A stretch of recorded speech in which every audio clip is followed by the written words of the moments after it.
Hello friends, welcome back to PL Keerthana vlogs. ఇంట్లో కలశం పెట్టుకోలేని వాళ్ళు ఇలా ట్రై చేయండి. కలశం పెట్టుకుంటే మనము ధూపదీప నైవేద్యాలతో నిత్యం పూజ చేయాలి. మనకి లేడీస్కి కొన్ని ప్రాబ్లమ్స్ వల్ల మనకైతే అది పాసిబుల్ అవ్వదు, కొంతమంది చేయలేరు. అలాంటి వాళ్ళు ఇలా ట్రై చేయండి, మన కలశం పెట్టుకునే ఫలితం అయితే వస్తుంది. ఫస్ట్ మీరు ఒక రాగి చెంబు తీసుకుని దాంట్లో వాటర్ వేసి పసుపు కుంకుమ వేసి ఫ్లవర్స్ వేయండి. మీ ఇంట్లో ఏదైనా సుగంధ ద్రవ్యాలు ఉంటే అవి వేసుకోండి. అవి వేసుకున్న తర్వాత దానికి చుట్టూరా కుంకుమ బొట్లు పెట్టుకోండి. మట్టి పాత్ర ఉంటే దాంట్లో పెడితే ఇంకా మంచిదండి.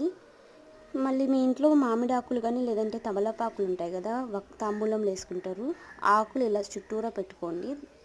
ఇలా పెట్టుకున్న తర్వాత దాని మధ్యలో మళ్ళీ ఫ్లవర్స్ వేసి దేవుడి దగ్గర పెట్టేయండి. అంతేనండి. ఇది శుక్రవారం మనం మార్చుకుంటూ ఉండాలండి. ఇలా మార్చుకుంటే మనం కలశం పెట్టుకున్న ఫలితం అయితే మనకు వస్తుందండి.